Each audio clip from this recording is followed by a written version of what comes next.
Muy bien, buenos días hermanos. Les pido por favor que abran sus Biblias en el libro de Gálatas. Esta es la porción del día de hoy. El libro a los Gálatas, capítulo 1, versículo 8. Dice así la palabra del Señor: mas si aún nosotros o un ángel del cielo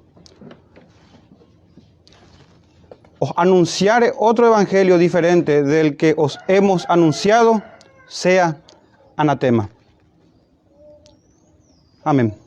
Vamos a orar, hermanos, todos juntos. Padre nuestro, te damos gracias, Señor. Gracias, Dios Todopoderoso, Señor de los cielos y la tierra, dispensador de todas las bondades, gracia, misericordia, Dios paciente, amoroso. Gracias, Señor, te damos por este día apartado, santificado para tu pueblo, para tu gloria, para abocarnos, Señor, a la lectura, a la meditación, a los cánticos, a la adoración a tu santo nombre, adoración a nuestro bendito Señor Jesús, adoración a tu Santo Espíritu. Te damos gracias, Señor, y te pedimos que nos guíes conforme a la multitud de tu misericordia, conforme a tus piedades, conforme a tu amor eterno que es para con tu pueblo, con tus escogidos. Guíanos, Señor, ahora, que sea un momento de adoración de parte de todos nosotros, Señor. Háblanos, Señor, también, por favor, por medio de tu palabra santa. Guíanos a toda verdad y santifícanos, Señor, por medio de tu palabra, guiados por tu Santo Espíritu, porque te lo pedimos en Cristo, por su mediación única. Amén. Amén. Gracias, hermanos. Pueden tomar asiento. Bien, hermanos, el texto del día de hoy, Gálatas, capítulo 1, versículo 8. Como sabrán ya, estamos dando inicio a una serie, a una nueva serie, haciendo una pausa de los sermones que se están predicando, y se van a hablar sobre ciertas sectas, sobre falsas religiones, religiones que dicen ser cristianas, pero que tienen otro Cristo, otro Jesús, tienen otro evangelio. Hoy corresponde hablar entonces sobre el catolicismo romano, la iglesia, entre comillas, conocida como catolicismo, entre comillas, también romano, también conocidos como papistas o romanistas. También se va a hablar sobre la iglesia conocida como iglesia ortodoxa esta tarde. Más adelante se hablará sobre los adventistas, testigos de Jehová, sobre los mormones. También se hablará sobre la masonería. La intención nuestra, hermanos, como iglesia, y el presbiterio decidió llevar a cabo esto con la intención de dar gloria al nombre del Señor, que el Señor sea exaltado. Esa es nuestra principal preocupación, hablar la verdad, y si al Señor así le place, entonces salvar a algunos o salvar a muchos, pero por sobre todo, hermanos, dar gloria al Señor. Vamos a estar hablando, hermanos, hoy sobre este texto en particular, que vamos a usar como un texto base. Sin embargo, vamos a anclarlo al catolicismo romano para ver cuál es el evangelio de ellos, ya que en el texto se menciona que si alguno anunciare otro evangelio, sea anatema, o sea maldito. Entonces es importante para nosotros, primeramente, determinar con claridad cuál es el evangelio bíblico, conocido también como evangelio de la gracia, evangelio del reino, evangelio de la justificación, etc. Entonces, primer punto, hermano, vamos a hacer una revisión del evangelio bíblico. Segundo punto, vamos a hablar sobre la mutabilidad de la religión católica romana. Quiero mostrarle cómo esta religión cambia y está mutando constantemente, a modo de que es una falacia que digan que son la verdadera iglesia. Veremos una cita breve de algunas de sus doctrinas. Y finalmente, en el punto número 3, hermanos, haremos un examen o una revisión del evangelio del catolicismo romano. Solamente esos 3 puntos, hermanos. El evangelio bíblico, miraremos alguna doctrina y cómo la iglesia católica romana fue mutando. Y también examinaremos en el tercer punto, entonces, el evangelio del catolicismo romano. El título de este sermón, hermanos, está de la siguiente manera: el Evangelio del catolicismo romano, un camino a la perdición. Un camino a la perdición. Hermanos, y antes de empezar con nuestro texto también, mencionar una realidad, una triste realidad, es que la mayoría de los católicos, los profesantes del catolicismo romano, no conocen, hermanos, su doctrina, no saben ni siquiera qué es lo que creen. Pero eso también pasa con nosotros muchas veces. También la mayoría de los evangélicos, hermanos, tienen un mal entendimiento acerca de la creencia del romanismo. Y es para nosotros importante conocer cuál es la fe de ellos y de otros, a modo de poder nosotros llevar el evangelio y saber dónde está el error de nuestros familiares, compañeros o amigos, si podemos decir, que están dentro de esa secta. Y hermanos, esto no es una mera discusión sobre religiosidad, como muchas veces se quiere pintar con un tinte de fanatismo. No, hermanos, esto es muy importante. Esta discusión trata sobre dónde vamos a pasar la eternidad, sobre dónde va a pasar el católico romano su eternidad. Se trata de vida o muerte eterna, de condenación o de justificación, de ser declarados justos. Y es así, hermanos, esta es la noticia que vamos a tocar hoy. El Evangelio es la noticia más importante para todo ser humano. El Evangelio, hermanos, es la noticia más importante que va a ser nuestro punto número 1. Y la intención aquí no es ofender a un católico romano, pero yo tendría que negociar ciertos términos y tendría que negociar la verdad para no ofender. Así que, si bien es cierto que mi intención es ganar a un católico romano, a un romanista, difícilmente, hermanos, podamos no ofender, porque no pienso diluir ciertas doctrinas que ellos tienen. Y así como le dije, hermanos, la intención de hoy para mí es que la verdad sea predicada. Yo quiero, hermanos, hoy con ustedes todos juntos, exaltar la palabra de Dios, exaltar al Dios de la palabra también, a nuestro trino Dios y a su obra salvadora, exclusiva y solamente de Él. Y quiero mostrar eso, Dios, mediante con las Escrituras. Entrando en nuestro texto, hermanos, Gálatas, capítulo 1, versículo 8, les repito, y decía así: más si aún nosotros o un ángel del cielo os anunciare otro evangelio diferente al que os hemos anunciado, sea anatema. Recuerden, hermano, el contexto también, solamente un contexto general de este libro.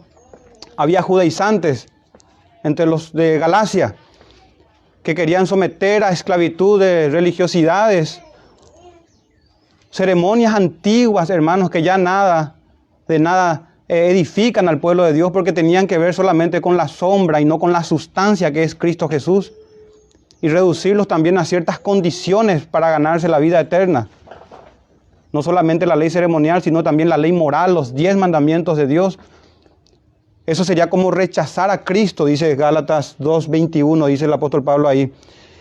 Y tanto, hermanos, es el celo del apóstol Pablo, y también debe ser el nuestro, que en Gálatas 5:12 dice el apóstol: ojalá se mutilasen los que os perturban, que eran aquellos que estaban queriendo imponer un ritual que era bíblico, la circuncisión, pero ya no era válido, o lo hacían con un propósito diferente.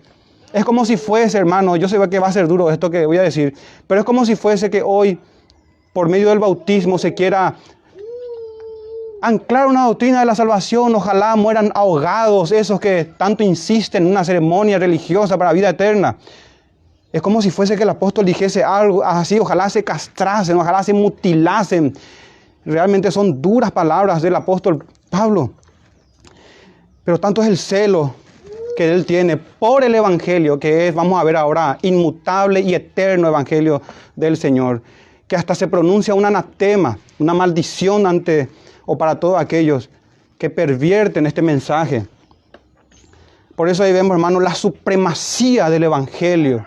Y no va a haber tiempo para ver esto, pero no solamente el evangelio, hermano, la supremacía de la palabra del Señor. La palabra del Señor tiene todos los atributos de Dios mismo, su palabra hablada. Es su palabra. Y fíjense, hermanos, nada más para ir ya adentrándonos en este versículo, cómo podemos ver también una sujeción apostólica a la palabra. El apóstol Pablo no se pone encima de la palabra. Ni siquiera un ángel del cielo, en una especie, incluso parece una una hipérbole, un recurso literario, como si pudiese un ángel venir a anunciar otro evangelio. Sin embargo, hermanos, los ministros del diablo se visten como ángel de luz, anuncian otro evangelio, y sus ministros también. El evangelio es único, es inmutable, no cambia, tiene los atributos de Dios, de la palabra del Señor. El evangelio mismo, encima, hermano, está encima de los apóstoles, incluso de un ángel del cielo.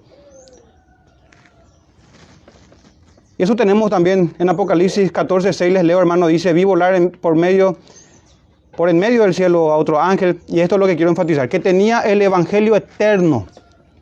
Es así, hermano, el evangelio eterno, desde antes de la fundación del mundo y por toda la eternidad futura. Nunca, hermanos, esta verdad se cambiará. Es inmutable, así como el Hijo de Dios, en quien no hay sombra de variación, y que Él mismo por todos los siglos, Jesucristo el Salvador, el gran tema del evangelio eterno, el eterno Hijo de Dios. Y ahí tenemos en Apocalipsis 4:6 la inmutabilidad, el evangelio eterno, para predicarlo, dice, a los moradores de la tierra. No hay un evangelio para judíos, otro para gentiles, otro para... No, dice para predicarlos a los moradores de la tierra, a toda nación, tribu, lengua y pueblo. Este es el evangelio, hermanos, inmutable. Y uno puede preguntarse ahora, ¿pero qué es el evangelio? Es que es tan importante, hermanos, y pesa una maldición de Dios para todos aquellos que pervierten el evangelio. El evangelio, hermanos, viene de la palabra griega evangelion, que significa buenas noticias. Buenas noticias. Tiene que ver, hermanos, con el mensaje de salvación que es entregado al pecador. Mensaje de salvación. ¿Y salvados de qué? Salvados de la condenación eterna. Salvados de la ira justa del Dios Todopoderoso. Si uno no entiende, hermanos, que es salvado de la condenación, de la ira, de sus pecados, de su propia maldad también, entonces no es buena noticia para aquel que no ha entendido su miserable condición todavía. El evangelio es buena noticia, pero no para todos, hermanos, no para todos. Para algunos puede ser una noticia aburrida, un mensaje catalogado como una locura o cosas semejantes. Y ese es el punto, hermanos, que el Señor Jesucristo había dicho: no he venido a llamar a justos, sino a pecadores al arrepentimiento. ¿Qué pasa cuando una persona se justifica a sí mismo? Cuando una persona cree que merece el cielo, cree que está bien con Dios, cree que tiene una bondad en Él, que no es tan malo como otras personas, que cree de alguna u otra manera, cualquier manera sea esta, pero cree de que va a ganar el cielo. Hermanos, no hay buena noticia todavía para aquella persona, porque él tiene su propio evangelio, él piensa que va a ganar el cielo así. Pero la verdad, hermanos, es que el evangelio irrumpe en el corazón del hombre al mostrarle, por medio de la ley, al mostrarle su pecado. Así como Cristo, nuestro Señor, predicaba, y siempre utilizando, hermanos, la ley de Dios, sus mandamientos. Al joven rico, ¿conoces los mandamientos? ¿Y cuál fue el producto de ese evangelismo del Señor? Que el joven rico se fue pobre, se fue triste, entristecido, hermanos, al ver que era mentira lo que él decía, que cumplía toda la ley desde pequeño. Es mentira.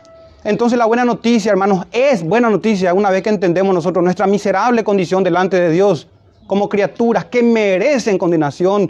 Y no solamente como una idea abstracta o un tipo de filosofía, es una verdad también inmutable, que todo aquel que no entiende su condición caída y no es convencido de que es pecador, irá a condenación eterna.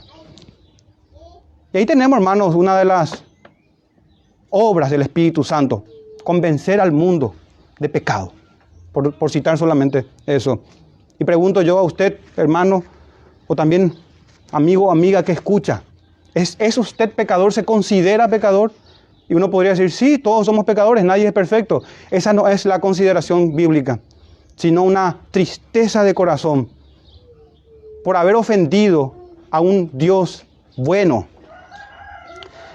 Proverbios 29 dice, ¿quién podrá decir, yo he limpiado mi corazón? Limpio estoy de mi pecado. Cualquier persona, hermanos, que piensa que está rechazando la fe cristiana, que piensa que está rechazando a Cristo, es el Señor que le está rechazando a Él. Porque Él no viene a llamar a ese tipo de gente. El llamamiento divino es eficaz, poderoso. Es cierto, el llamamiento que hacemos los hombres es universal y genérico. Predicamos a toda criatura. Y algunos piensan que se están dando el lujo de rechazar a Dios. Pero el Salmo 2 dice que el Señor se ríe de ellos, de los impíos que crucificaron al Señor y de toda criatura que piensa que está haciendo o que está peleando con Dios como si fuese que se opusiera con un poder o que pudiese doblar la mano del Señor. Se ríe el Señor quien rechaza, hermanos. Usted no debe entender, ver esto como que va a aceptar la fe cuando quiera. Quizás ya nunca más pueda. ¿Quién sabe si el Señor ya ha determinado no perdonar? ¿Quién sabe? Estas palabras deberían dar temor al corazón de los escogidos del Señor e ir al Padre confesando sus pecados, y Dios promete perdón, hermanos. Entonces el Evangelio es una buena noticia de que hay vida eterna, pero eso es estando en Cristo. Enseguida vamos a ver qué significa eso, que hay perdón de pecados gracias a la persona y a la obra de Jesús, el Hijo de Dios. Y uno pudiese decir, hermanos, pero ¿cómo somos salvos? Porque ahí está la diferencia. Todo esto que yo dije, en el romanismo también se puede expresar. ¿Y nos vamos a abrazar fraternalmente? De ninguna manera. Porque el punto de aquí es cómo somos salvos. Y ahí es que quiero, hermanos, que vayamos, si me pueden acompañar, vamos a ver 4 fracciones de textos para ver el Evangelio del Señor. Romanos capítulo 11. Capítulo 11 del libro a los Romanos. Y ya que están ahí, no hace falta que vayan, pero les recuerdo, hermanos, Oseas 14:4. Los amaré de pura gracia. ¿Qué significa eso? Pura gracia. No una gracia diluida, mezclada, distorsionada, ambigua. No, pura gracia. Porque no hay nada en la criatura sino en Dios, hermanos, quien es condescendiente con el pecador, vil pecador. Esa es la realidad. No que haya habido algo en nosotros, sino que lo débil, lo despreciable, lo que no era del mundo, el Señor escogió, porque así le plació, hermanos, que siendo enemigos de Dios, el Señor nos reconcilia. En ese estado, habiendo antes nosotros estado totalmente perdidos, el Señor nos trae. De pura gracia, como dice el profeta Oseas, capítulo 14, versículo 4. Muy bien, veamos, hermanos, estas premisas que quiero presentarles. ¿Cuál es una diferencia de las muchas cientos o miles de diferencias que hay con el catolicismo romano? Lo único que tenemos de semejante quizás sea cristianismo, pero en realidad es un falso cristianismo lo que profesan ellos. Ellos dicen que son también salvos por gracia, pero la gracia de ellos no solamente agregan obras, la gracia de ellos, voy a demostrar más adelante, es una gracia eclesiástica, es una gracia institucional, es una gracia en donde el hombre dispone y Dios se sujeta a lo que ellos dicen. Y uno pudiese escuchar que no, un católico pudiese decir, no, eso no es cierto. Pero sí, son las inferencias, van a darse cuenta que tienen un Dios falso, un ídolo. Miremos, hermanos, al Dios de las Escrituras, al verdadero Dios todopoderoso, y miremos cuál es la característica de su salvación y de la gracia por la cual somos salvos. Romanos 11, versículos 5 y 6, hablando el Señor también en los versículos, en el contexto, recordando al profeta Elías y cómo Elías decía que solamente él ha quedado como remanente del pueblo del Señor. Y aquí el apóstol Pablo nos muestra que la divina respuesta en aquel tiempo había sido que el Señor se habría preservado por gracia, no solamente a un hombre,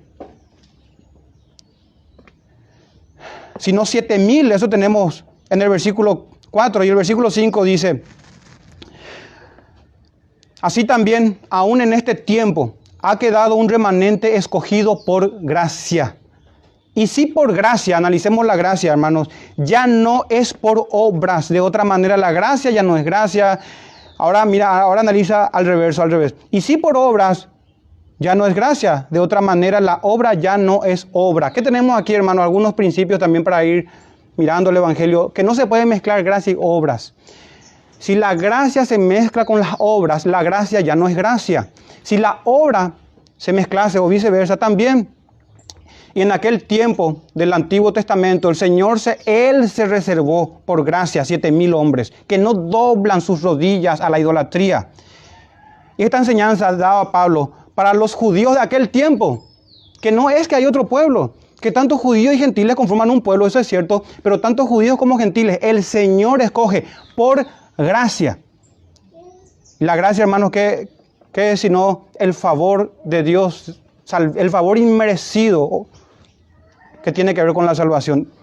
El inmerecido favor salvífico de Dios, podemos decir de esa manera, para englobar esas cosas. Ahí tenemos, hermanos, claro texto. No hace falta que un ángel del cielo venga y nos diga qué significa esto. Nosotros creemos, hermanos, en la claridad de las Escrituras, que las Escrituras no son difíciles en cuanto a lo esencial y fundamental que es el Evangelio.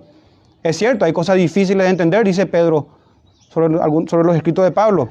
Pero en cuanto al Evangelio, el camino de la salvación, hermanos, es claro. No hay dudas en cuanto a esto.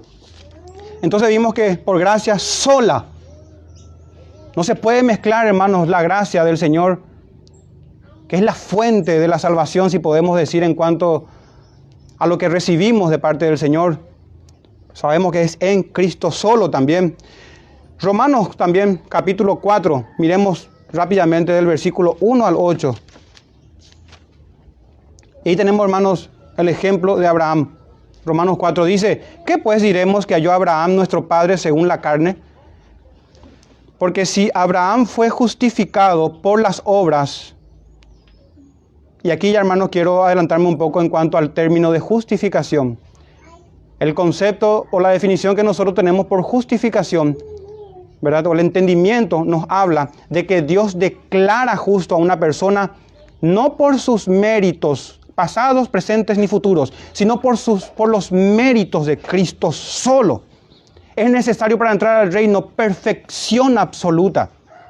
Entonces vemos, hermanos, que el Evangelio, o la justificación, perdón, aquí en este punto, nosotros entendemos bíblicamente que la justificación es eso, que los méritos, la justicia de Cristo, que para eso se hizo hombre y vivió una vida perfecta, para que su justicia se nos cuente a nuestro favor, para que nuestros pecados sean cargados a Cristo. Por eso Cristo murió en la cruz, por nuestros pecados. Vivió la vida perfecta para nuestra justificación. Pero el católico romano, hermanos, vamos a ver más adelante, ¿qué entiende por justificación?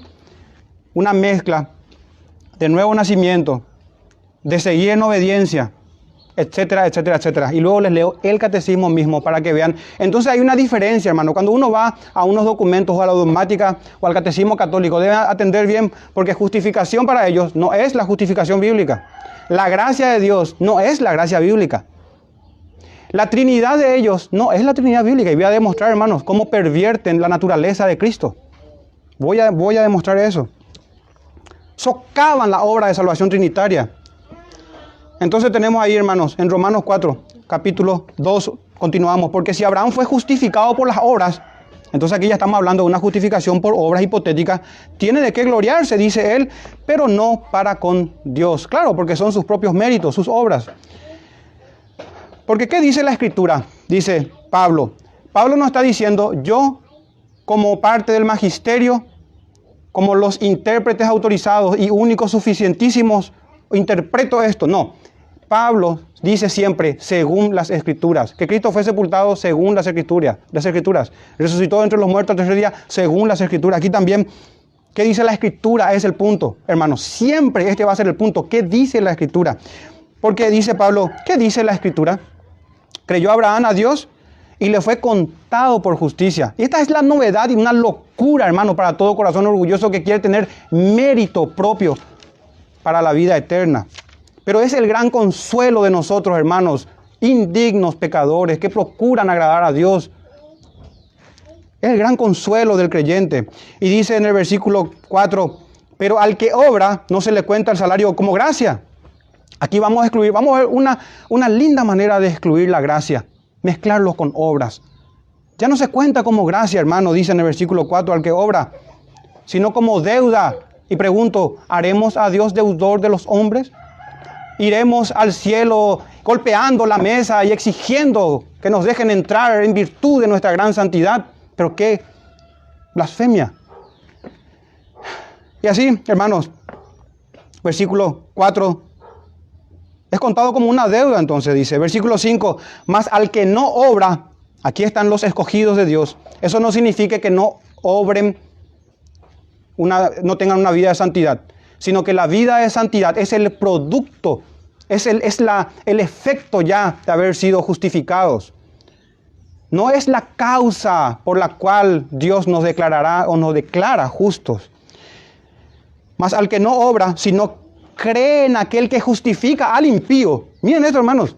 El impío, sin sus obras, estará sentado a la mesa de Abraham, de Isaac, de Jacob.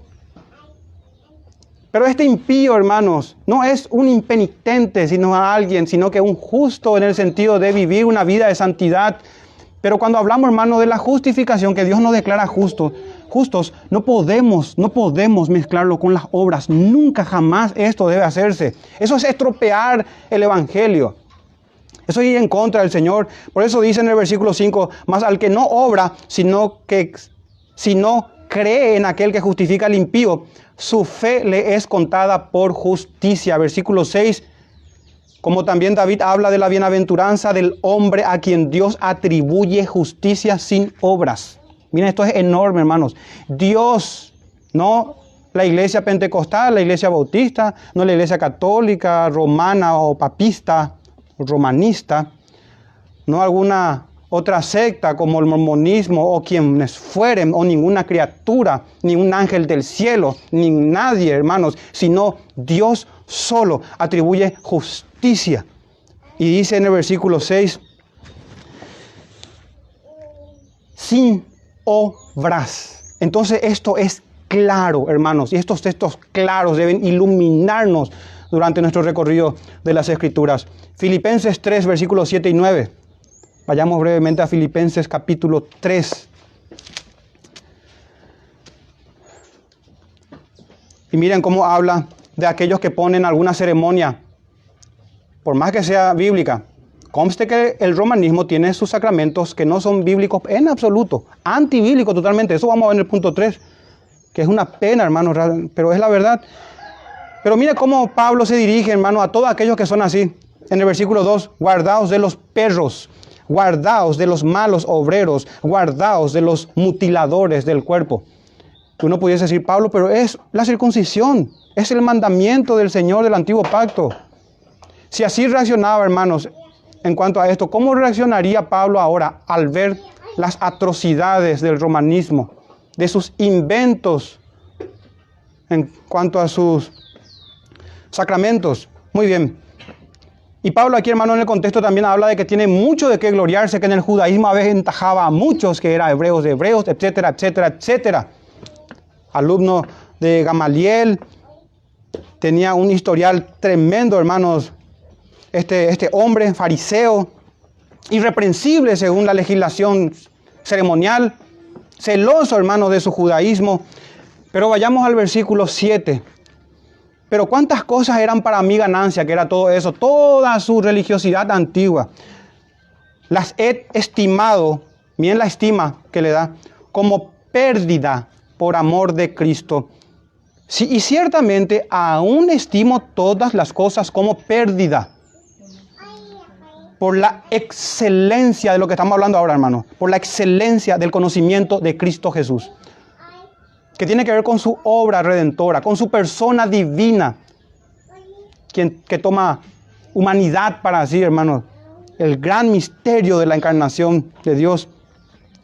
Por la excelencia del conocimiento de Cristo Jesús, mi Señor, por amor del cual lo he perdido todo y lo tengo por basura. Es una basura. Toda religiosidad humana hueca, y ni hablar de las demoníacas como la que vamos a ver más adelante, son basura, hermanos, son basura. Las tengo por basura para ganar a Cristo. Y aquí está el punto clave, hermano, el versículo 9. Y ser hallado en Él, en Cristo. Recuerden cómo Pablo también habla en el libro de los Romanos, que en Adán todos pecamos. Es de la misma manera en Cristo, hermano, debido a su rectitud. Y dice ahí en el versículo 9, y ser hallado en Él. ¿Y qué significa esto de ser hallado en Él? No teniendo mi propia justicia que es por la ley. Por la ley. Tanto la ley moral como las ceremonias religiosas, hermanos. No hay justicia que es por la ley, sino la que es por la fe de Cristo. La justicia que es de Dios. Es una justicia que Dios atribuye. No es una justicia nuestra. Esto es, hermanos, ser hallado en Él. Y ahí dice, la justicia que es de Dios por la fe. Y ustedes, algunos dicen, ¿pero por qué fe sola? Y porque no hay nada al lado, hermano. La fe está sola ahí y en todas partes de la Escritura. Sencillo. ¿Para qué agregar cosas a las Escrituras, a la palabra del Señor, diciendo, Él dijo? Finalmente, hermanos, ya Efesios capítulo 2. Efesios capítulo 2. Brevemente otra vez. Entonces vimos, hermano, que la gracia es sola, no se puede mezclar. La justicia sin obras, no una justicia propia, sino una que Dios atribuye. Y esa justicia es del Señor, ser hallado en Cristo, en sus méritos. Y ahora Efesios 2, versículo 5, y luego saltamos del 8 al 10. Versículo 5 dice, aun estando nosotros muertos en pecados, nos dio vida juntamente con Cristo, por bautismo sois salvos. No dice eso, hermanos, ni por ninguna ceremonia religiosa. Por ninguna. Por más que sean santas ceremonias como es el bautismo bien administrado y bien llevado a cabo. En ese caso, ni siquiera no. Por gracia sois salvos. Y ya hemos visto antes, hermanos, que no puede mezclarse eso. La gracia con las obras. Por gracia sois salvos. Y en el versículo 8 nos habla un poco de esa gracia. Porque por gracia sois salvos, y aquí está el medio, hermanos, el instrumento, la instrumentalidad de Dios por medio de la fe que nos es dada. Y esto dice el texto, no de vosotros, no es nuestra fe ni siquiera eso, pues es un don de Dios. Es una dádiva de Dios, es un regalo que el Señor te da. Y esta es la fe bíblica, hermanos, creer en este mensaje, en este evangelio, en este Jesús, en este Espíritu Santo que nos concede este don divino, la fe, un corazón nuevo. Y dice en el texto, hermanos, esto no de vosotros, pues es un don de Dios. Y en el versículo 9, no por obras. No por obras, para que nadie se gloríe. Como dice Pablo también en Romanos, que se gloríese en el Señor, no en sí mismo, ni siquiera en su denominación o lo que fuere, sino en Cristo Jesús. No por obras para que nadie se gloríe. Y en el versículo 10 dice, hermano, porque somos hechura suya. Estábamos en Adán, ahora estamos siendo por el poder del Espíritu Santo y por medio de la fe sola y la gracia sola, siendo transformados en Cristo Jesús, a su semejanza, otra vez, a la imagen de Dios, como el Señor creó en un principio al hombre y a la mujer. Somos hechura suya, esta es una obra de Dios. Aquí usted en todos estos textos que vi, hermano, no va a ver nada de lo que en el catolicismo romano se presenta. Esto es pura escritura, solamente lo que habla Dios en su palabra. Somos hechura suya, creados en Cristo Jesús. Y aquí está la palabra, para buenas obras. Por eso nosotros no negamos las buenas obras. Pero Dios nos salva para buenas obras. Y nos salva solo por fe. Y esto es lectura comprensiva nada más. Yo estoy convencido, hermanos, de que un impío, un inconverso, uno que no es creyente, que tiene el corazón endurecido, que todavía tiene los ojos velados, debe ver esto, porque es lectura comprensiva. Lectura comprensiva. Acá no hay, es claro, hermanos, cualquier persona que lee esto, no por obras, pero sí para. Entonces, obras de antemano, las cuales Dios preparó buenas obras, perdón, las cuales Dios preparó de antemano para que anduviésemos en ellas. Nadie puede, hermanos, hacer algo al respecto para que esto no se cumpla. La salvación es de Dios. Entonces, hermanos, para ir cerrando, también quise tomar con respecto al Evangelio, este punto de la gracia sola, de la fe sola, de la justicia que es de Cristo, que se carga en nuestro favor, nuestros pecados que fueron llevados en Él, se conoce como doble imputación, como sustitución, hermanos, el justo por los injustos para llevarnos a Dios, como habla Pedro. Es eso. ¿Qué mal hacemos, hermanos, por someternos a la Escritura? Eso es lo que yo quiero saber. Y miren lo que dice ya para ir cerrando también en cuanto a lo esencial o sustancial del Evangelio. Les leo nada más, hermanos, Gálatas 2:21. Gálatas 2:21. Y le voy a decir, hermano, aquí lo que tenemos. En este texto de Gálatas 2:21, usted puede tener, aquí se le va a dar una magistral fórmula si usted quiere anular la gracia de Dios. Si usted quiere tener la gracia de Dios como algo sin sentido, si usted quiere rechazar el generoso amor de Dios, si usted quiere despreciar el don de Dios, aquí está, hermanos, si quiere hacer eso. Y es lo que lastimosamente se hace en el romanismo. Y les leo de varias versiones. En la Nueva Traducción Viviente dice, yo no tomo la gracia de Dios como algo sin sentido. Pues si cumplir la ley pudiera hacernos justos ante Dios, entonces no habría sido necesario que Cristo muriera. Murió por nuestros pecados y vivió una vida perfecta como un segundo Adán, hermano.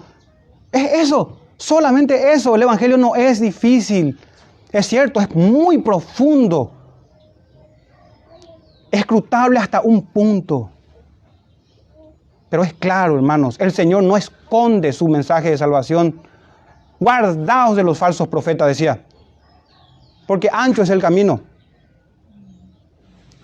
Versículo siguiente, guardaos de los falsos profetas. El Señor no esconde el mensaje, son los hombres, es el diablo y sus hijos. Y sus ministros, quien Él mismo equipa y llama y los ordena. Y así, hermanos, en otra versión, la Biblia de las Américas dice, no hago nula la gracia de Dios. Otra versión, Palabra de Dios para Todos, dice, no voy a rechazar el generoso mensaje de Dios. Y la Biblia católica, la Biblia de las Américas dice, esto para mí, dice el apóstol, esto es para mí la manera de no despreciar el don de Dios. Pues si la verdadera rectitud es fruto de la ley, quiere decir que Cristo murió inútilmente. Se anula la cruz, se anula la obra del Hijo de Dios, hermanos, en cuanto a esto. Muy bien, hemos visto, hermanos, algo sustancial, esencial, clave, el corazón del Evangelio, la justificación, solo por fe. No se puede mezclar, solo por gracia y solo en virtud de Cristo. No podemos agregar ceremonias. Y yo me tomé algunos textos nada más, hermanos, porque por razón del tiempo no vamos a poder ver. Uno pudiese hacer varias series de sermones sobre el Evangelio, un tema inagotable, inacabable y bendito de Dios, el Evangelio eterno. Está bien, pero ahora vayamos, antes de pasar al segundo punto, hermanos, ¿cuál es el llamado que el Señor hace para todo aquel que escucha este mensaje? ¿Cuál es el llamado, Avi? ¿Cuál es el llamado? En el Evangelio, hermanos, Dios llama al pecador y le ofrece amorosa y pacientemente el perdón de sus pecados. El llamado, o Él llama, a estar a cuentas con Dios. El llamado, hermanos, es por medio de todos nosotros que se nos ha depositado este Evangelio. Y lo hacemos nosotros de manera universal, indiscriminadamente a toda criatura. Y a todo tiempo, o en todo tiempo. Entonces hay un llamado, hermanos. Pero fíjense que el llamado no es solo el perdón de pecados. En el Evangelio, hermanos, Dios no solamente ofrece perdón, también ordena a toda criatura a que se arrepienta. Él no viene a negociar, hermanos. Es cierto, hay un carácter amoroso en el Evangelio. Dios ofrece gratuitamente que limpiemos nuestros pecados en Él, a toda criatura. Sin embargo, hermanos, Dios ordena a los hombres que se arrepientan. Dios ordena que se arrepientan. Esto decía Pablo en Hechos 20:21, testificando a judíos y a gentiles, dice él, acerca de los sacramentos. No, hermano, no va a encontrar nada de catolicismo romano. Nada. Pero nada va a encontrar ahí. Nada. Testificando a judíos y a gentiles acerca del arrepentimiento para con Dios y de la fe en nuestro Señor Jesucristo. Ese era el ministerio de Pablo, hermanos. Y en Hechos 26:20 dice, anuncié primeramente a los que están en Damasco, y Jerusalén, y por toda la tierra de Judea y a los gentiles. Miremos qué es lo que el apóstol tiene por importante, hermano, la fe cristiana. Anuncié, dice él, a los gentiles, también dice acá en Hechos 26:20, que se arrepintiesen y se convirtiesen a Dios. No es que vayan a piletear, hermano. No tiene nada que ver. Mucha superstición y una fe hueca y tonta, lastimosamente, hay que decir. No, hermanos, el Evangelio y las cosas del Señor son doctrinas sumamente profundas, inteligentes, que incluso muchas veces hacen que el hombre sea soberbio, el hombre de Dios, por llegar a tener un conocimiento que el mundo no puede tener. Y para el mundo es locura, hermanos, esto. Dice Pablo que se arrepintiesen y se convirtiesen a Dios haciendo obras dignas de arrepentimiento. ¿De qué te sirve, hermano, ir a participar de una ceremonia religiosa si no tienes obras dignas de arrepentimiento? Que recordemos que Pablo decía en Efesios que es un efecto o un producto de la salvación. Nos salvó para buenas obras, no por mérito. No por mérito.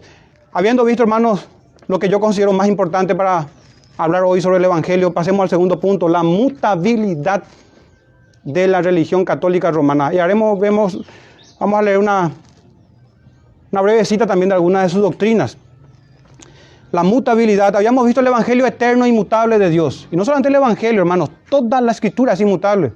Toda la Escritura. Así como su autor, así como aquel que pronunció esas palabras. Miremos, hermanos, la mutabilidad de esta religión. Porque tristemente, personas a quienes amamos, familiares, amigos, están engañados, hermano, y ellos dicen, no, pero esta es la primera iglesia, yo quiero quedarme en esa iglesia. A veces, muy sinceramente, piensan eso. Tienen miedo, como si fuese que van a perderse o extraviarse si salen de la sinagoga de Satanás. Para adentrarnos en este segundo punto, hermanos, quiero recordar las benditas palabras de nuestro santísimo sumo sacerdote, nuestro gran maestro, nuestro divino maestro, nuestro inmaculado y único inmaculado Señor y único Rey de los cielos y la tierra, quien está a la diestra de nuestro bendito Padre. Quiero recordar sus palabras cuando decía en Marcos 7:9, bien invalidáis el mandamiento de Dios para guardar vuestras tradiciones. ¿Qué tenemos aquí en el contexto de los fariseos? Ellos también eran depositarios de la fe bíblica. A ellos se les entregó la palabra, hermanos, para que vean que no se puede sostener la verdad eterna y poner como fundamento a los hombres, a los pensamientos de los hombres, sino que estos deben sujetarse fielmente a la palabra de Dios. ¿Qué pasó, hermanos? ¿Cómo es que no se aprendió en el romanismo de este ejemplo? Que cuando las tradiciones quieren ser guardadas, se invalidan las palabras de la Escritura. ¿Qué pasa, hermano, entonces, para ir adentrándonos ya a ciertas doctrinas del catolicismo? Que su máxima autoridad para ellos. Para nosotros, ¿cuál es la máxima autoridad? La Escritura. Es nuestra Constitución Nacional, nuestros credos, nuestras confesiones, nuestros catecismos, que también los tenemos. Se sujetan a esto y deben sujetarse a esto. Toda tradición de la iglesia que no se sujete a la palabra del Señor debe ser rechazada enérgicamente, innegociablemente. O si no, estaríamos cayendo en esto, hermanos. Pero ¿qué pasa con el catolicismo romano? Su máxima autoridad es la Escritura y la tradición. Y su intérprete, los hombres, el magisterio. Y vamos a ver cuáles son las deficiencias en eso. Pero vayamos primeramente en su máxima autoridad, la Escritura y la tradición. Y aquí quiero, hermano, procurar traer un poco de luz, procurar al menos, y diciendo esto, no es lo mismo la tradición apostólica que la tradición de Papa Francisco. No es lo mismo la tradición apostólica, de los apóstoles me refiero, que de los hombres que vinieron después. Hasta donde conocemos las Escrituras, solamente hay 12 apóstoles. 12 apóstoles. Y luego están lo que Pablo dice en su carta, y también Juan en el Apocalipsis, falsos apóstoles, quienes dicen ser apóstoles. O sea que esto no es nuevo. Esto no es nuevo. Pero vayamos, hermanos, a lo que significa esto de la escritura y la tradición, haciendo esa salvedad, que nosotros abrazamos también la tradición, pero la tradición bíblica, la cual se dejó expresamente en la palabra, que primeramente vino por boca de los apóstoles y los profetas, y al Señor le plació ponerlo en escrito. Esa tradición la abrazamos como divina e incuestionable, y es la que tenemos en la sola escritura. Esa tradición que está aquí, hermanos, no podemos salir. Le plació al Señor poner por escrito lo que habló de manera infalible y dando señales portentosos, hermanos. Resurrección de muertos, sanaciones milagrosas. Entonces, hermanos, no es lo mismo. Sin embargo, quiero que veamos solamente un texto. Pueden ir o yo les leo, hermanos. Solamente es Hechos 17:11. Miren lo que pasó con los hermanos de Berea. Ellos recibieron la palabra del apóstol. No la palabra, nada más y nada menos que la palabra apostólica. Ni siquiera estamos hablando de los supuestos sucesores de Pedro y demás cosas. No. Pablo mismo, hermanos, siendo apóstol. Y cualquiera que se presentase también. Y los hermanos de Berea sometieron la palabra apostólica al testimonio de la escritura que ya estaba disponible en aquel tiempo. Hechos 17:11 dice, y estos eran más nobles que los que estaban en Tesalónica, pues recibieron la palabra con toda solicitud. Miren esto, miren, escudriñando cada día las escrituras para ver si estas cosas eran así. El Espíritu Santo alaba esta conducta, reconoce esta conducta. Nos dejó, hermanos, el Señor, porque así quiso que esto sea tenido en estima para el creyente. Mirar lo que se habla y someterlo a la escritura.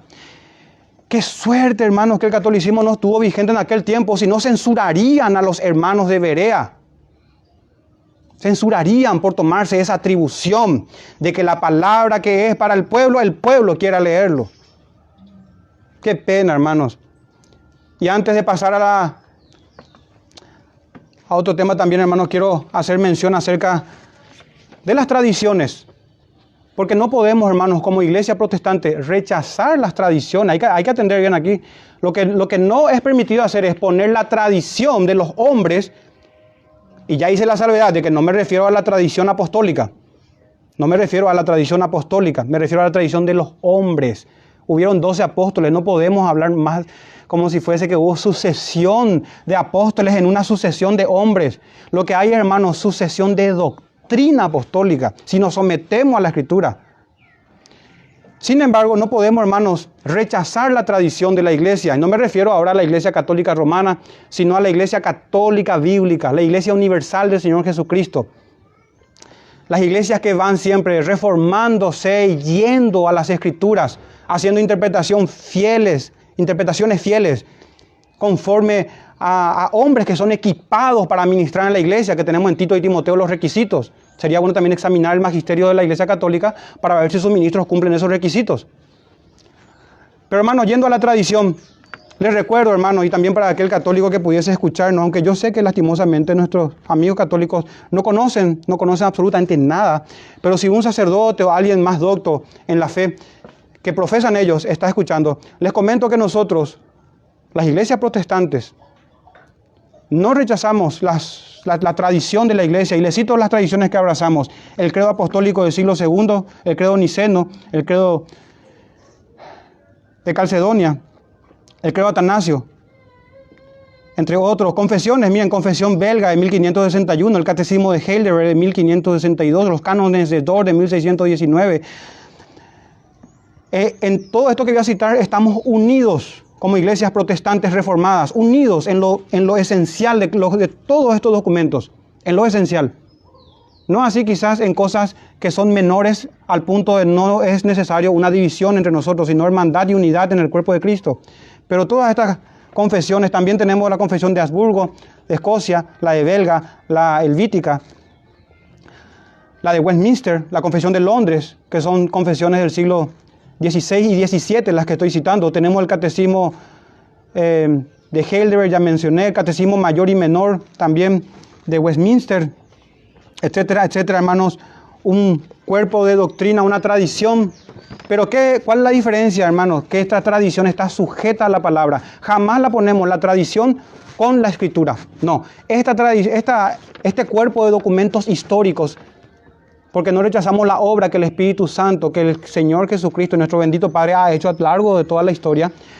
Entonces no rechazamos, pero la sujetamos a las escrituras. Debemos sujetarlo a las escrituras para no caer en esto de invalidar el mandamiento de Dios para guardar nuestras tradiciones. Entonces, hermanos, tenemos la supremacía de la palabra de Dios. El profeta Isaías decía, a la ley y al testimonio. En otras palabras, a las escrituras. Y si no se dice conforme a esto, dice el profeta Isaías, es porque no hay luz en ellos, no les ha amanecido. Isaías 8:20. ¿Y qué decía también cuando el Señor habla con los fariseos? Vayan al magisterio para sujetarse a ellos. No, escudriñad las escrituras. Escudriñen las escrituras. Escudriñen las escrituras, porque ellas dan testimonio de mí, ¿verdad? Porque en ellas, ellos creían que hay vida eterna en ellas, en las escrituras, de hecho que era así. Muy bien, hermanos. Y en cuanto a este peligro de caer y de poner la tradición con la escritura, Deuteronomio 4:2, Moisés dice, o el Señor dice por medio de Moisés, no añadiréis a la palabra que yo os mando, ni disminuiréis, dice el Señor, de ella, para que guardéis los mandamientos de Jehová vuestro Dios que yo os ordeno. No añadir, no disminuir. Tiene que ver también, hermanos, ustedes conocerán, con el principio regulador. Todo asunto de doctrina, de práctica, todo lo tocante a la iglesia, al pueblo del Señor. Entonces vemos, hermanos, que ellos ponen, su autoridad no es la Biblia, sino la tradición y la Biblia. Y supuestamente están en el mismo nivel. Sin embargo, les ocurre lo que ya le ocurrió a los fariseos. Invalidaron ellos la ley de Dios, que es lo que leímos al principio, por sus tradiciones. Otro problema que tenemos, hermanos, es también, ¿quién es el intérprete según ellos? El magisterio de la iglesia. Y aquí quiero leerle, hermanos, para conocer un poco sobre el magisterio de la Iglesia Católica Romana.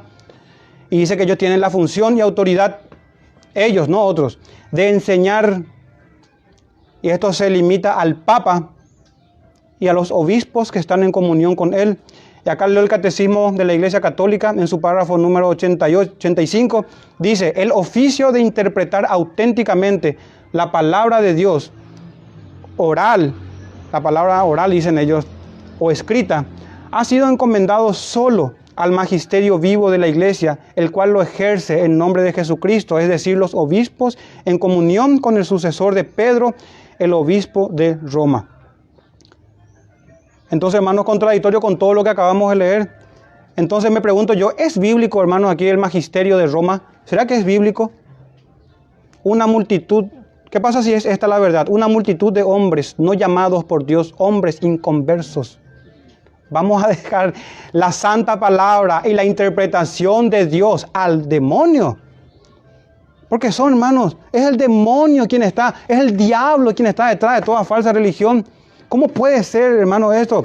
¿Y por qué digo, hermanos, que si esta es la verdad, cómo quedarían? Porque es la verdad. Tenemos en Primera de Tito y en Timoteo, hermanos, cuando el apóstol nos habla de hombres calificados por Dios, llamados por Dios, equipados por Dios. Aún así no tienen la autoridad apostólica ellos mismos. Eran los apóstoles solos, apóstoles y profetas. La autoridad, hermanos, apostólica está en las palabras que ellos dieron, los apóstoles, por el Espíritu Santo y que tenemos en las Sagradas Escrituras. Y no vamos a ir ahora por razón del tiempo, pero si ustedes van a Tito 1 y también a 1 Timoteo, y a Tito, van a darse cuenta, hermanos, que han invalidado los mandamientos de Dios por sus tradiciones, porque no se someten. Por ejemplo, leo un texto, dice, si alguno anhela obispado, buena obra desea. 1 Timoteo, capítulo 3, versículo 1 en adelante, ¿verdad? Y el versículo dice, pero es necesario que el obispo sea irreprensible, marido de una sola mujer, sobrio, prudente, decoroso, hospedador, apto para enseñar, no dado al vino, no pendenciero, no codicioso de ganancias deshonestas, sino amable, apacible, no avaro, que gobierne bien su casa, como quedan los sacerdotes. Quiere decir que no hay un solo ministro del Señor ahí. Y si lo hay, salen rápidamente, ¿verdad? que gobierne bien su casa, que tenga a sus hijos en sujeción con toda honestidad, pues el que no sabe gobernar su propia casa, ¿cómo cuidará de la casa de Dios? Eso es lo que yo quiero saber. ¿Cómo van a cuidar de la casa de Dios gente que no está llamada? ¿Qué magisterio es esa? ¿Y con qué autoridad ellos interpretan las Escrituras? Si son hombres inconversos, si no tienen el Evangelio y si pesa sobre ellos un anatema. Y bueno, hermanos, y ahí tenemos, hermano, también la interpretación privada que ellos tienen. Una interpretación privada. ¿Qué decimos nosotros? Que la Escritura es su propia intérprete. No podemos, hermanos, establecer interpretaciones, privadas de una persona o de una institución, sino que la Escritura es su propia intérprete. Comparar Escritura con Escritura. Se conoce eso como la analogía de la fe y deben ser hechos también por hombres llamados por Dios, analizar la tradición de la iglesia, los documentos serios que se llevaron a cabo, las confesiones, como la que abrazamos nosotros, Bautista de 1689. Y hermano, para ir pasando ya al tercer y último punto y citar nada más algunas breves doctrinas romanas y cómo ellos fueron mutando. ¿Por qué es que fueron mutando y por qué toda religión va a cambiar y no se va a sostener en el tiempo? Porque no se someten a la inmutable palabra de Dios, sino a los razonamientos fluctuosos de los hombres. Y para citar algunas doctrinas, hermanos, con el año correspondiente, y vamos a ver cómo la Iglesia Católica Romana empezó a mutar hasta convertirse en la bestia que es hoy. Yo sé que va a molestar esto, pero hermanos, es una atrocidad, es una cosa horrenda al mirar a la luz de las Escrituras esta falsa religión. En el 381, organización al culto a María. En el 593, introducción de la doctrina del purgatorio. Introducción 608, el comienzo del papado. 787, culto a imágenes y reliquias. En el año 1000, canonización de los santos. En el año 1100, culto a los santos y a los ángeles. En el año 1100, otra vez, sacrificio de la misa. En el año 1100, nuevamente, pago por las misas. En el 1123, celibato del sacerdocio declarado obligatorio. En el año 1160, los 7 sacramentos. En el año 1190, la venta de indulgencias. En el año 1215, la transustanciación. Estas cosas vamos a ver enseguida. En el año 2015, otra vez, confesión auricular declarada, artículo de fe. En el año 2229, la prohibición que los laicos lean la Biblia. En el año 1303, fuera de la Iglesia Católica Romana no hay salvación. En el año 1439, purgatorio declarado artículo de fe. En el año 1546, la tradición eclesiástica tiene la misma autoridad que la Biblia. En el año 1854, la Inmaculada Concepción de María. En el año 1800, esto va de mal en peor, en el año 1870, la infabilidad papal. En el año 1950, la Asunción de María, declarada artículo de fe. Y acá no está todo, ¿verdad? La Asunción de María como corredentora y reina del cielo, suprema entre todas las criaturas. Que el Señor me guarde por estas palabras, no son mías, pero es necesario decir semejante blasfemia. Aquí está, hermano, la iglesia supuestamente del primer siglo. En realidad acá tenemos unas 20 denominaciones sectas, entre todas ellas. Si ahorita resucitasen ellos, si pudiesen venir del infierno, hermanos, no se llevarían ellos de acuerdo, porque todos profesan una fe diferente, por no someterse a la sola Escritura. Y las palabras que digo, cierto, son duras, pero debo decir, hermano, la verdad, porque cuando uno está en semejante condenación ya van a decir, ¿por qué no me advirtieron? Y hermano, esta es una realidad lamentable. Pasemos al tercer y último punto, el Evangelio del catolicismo romano. Hemos analizado nuestro Evangelio, hemos visto la mutación de ellos. ¿Y por qué? Porque someten, hermanos, a la interpretación de hombres impíos, no la Escritura, las tradiciones de los hombres, invalidando así la Escritura. Teniendo esta fábula que les acabé de leer y un sinfín de doctrina, hermanos. La literatura apócrifa, intercesión de los santos, intercesión por los santos, la mariología que ya leí, o mariolatría, ¿verdad? Pecados, distinción de pecados mortales y veniales, etcétera, etcétera, etcétera, etcétera. Vayamos a un solo punto al menos y analicemos su evangelio. O sea que vayamos, hermanos, a mirar ahora sus sacramentos, que son 7, de los cuales vamos a pasar 2. Vamos a hacer una breve mención y para no extendernos mucho, pero vamos a analizar los que son principales y troncales en cuanto a la salvación que ellos manejan. Hermanos, esta definición sobre los sacramentos del Concilio de Trento dice, definió que los sacramentos como la nueva ley. Esa es una definición, ellos le dan como la nueva ley. Los sacramentos también, hermanos, se ven como una extensión de los hechos redentores de Cristo. O sea que ya vemos que Cristo es insuficiente para la redención para ellos. Y son 7. Y vamos a ver, este es el evangelio del catolicismo romano. Este es como ellos se salvan. Bautismo, confirmación, Eucaristía, que es la Santa Cena que nosotros celebramos de manera bíblica, o las iglesias protestantes en su mayoría la celebran conforme a la Escritura y conforme a la tradición de la iglesia, que ellos dicen que no tenemos y se equivocan, hermanos. Se equivocan, sí la tenemos y la sujetamos a las Escrituras y rechazamos las que no son bíblicas. Entonces la Eucaristía, la penitencia, la extrema unción, también llamada como unción de los enfermos. Y puse en final orden, puse el matrimonio y la ordenación sacerdotal. Hermanos, el catecismo también catecismo católico, hace una distinción, hermanos, entre los sacramentos y lo diferencia así. Sacramentos de iniciación cristiana, de la vida cristiana, y los sacramentos de curación. Catecismo católico, le leo, hermano, el párrafo número 1210 acerca de esto. Los sacramentos de la nueva ley, así le llaman ellos. Ellos le llaman como la nueva ley, la ley de Cristo. Pero usted va a ir en la Escritura y no va a ver ninguna parte. Y tiene que tener suficiente imaginación y maquinación para poder extraer algo que no está en ninguna parte de estos diversos tipos de medios de salvación. Pero ellos le llaman así. Los sacramentos de la nueva ley fueron instituidos por Cristo, dicen. El Señor de las Escrituras, al menos no, ¿verdad? Y son 7, a saber, el bautismo, vamos a ver que no es el bautismo bíblico. La confirmación, la Eucaristía, penitencia, unción de los enfermos, orden sacerdotal y matrimonio. Recuerdo que estoy leyendo el Catecismo Católico. Continúa diciendo la cita. Los 7 sacramentos corresponden a todas las etapas y todos los momentos importantes de la vida del cristiano. Dan nacimiento y crecimiento, curación y misión a la vida de fe de los cristianos. Hay aquí una cierta semejanza entre las etapas de la vida natural y las etapas de la vida espiritual. Muy buena imaginación, es interesante, ¿eh? Entonces, ya que el católico romano no enseña a sus feligreses su fe, nosotros vamos a tener que enseñarles. Porque esconden lo que ellos mismos creen. Sin embargo, hermanos, iba a leer un texto de nuestro catecismo. Bueno, les voy a leer. Capítulo 14, párrafo primero. La gracia de la fe por la cual los escogidos reciben la capacidad para creer para la salvación de sus almas es la obra del Espíritu de Cristo en sus corazones. No hay nada que se someta a una institución supuestamente eclesiástica o a los hombres, sino una obra del Espíritu Santo en sus corazones. Y ordinariamente, dice acá, se realiza por el ministerio de la palabra.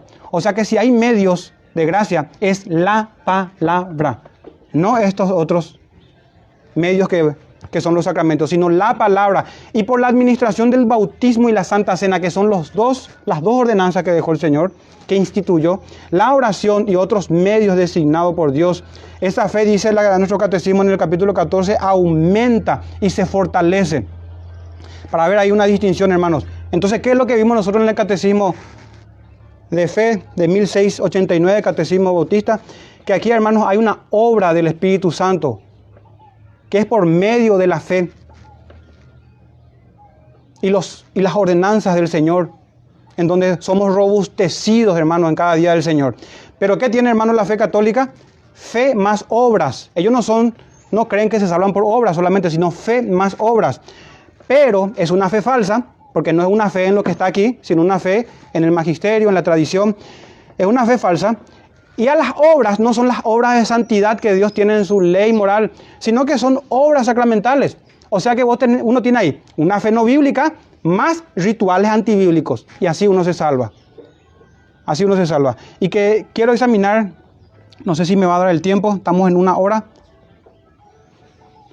Voy a tratar de resumir lo que tenía aquí en cuanto a las doctrinas del catolicismo romano. Yo quería, hermanos, contrastar cada uno de estos puntos, no sé si hay tiempo.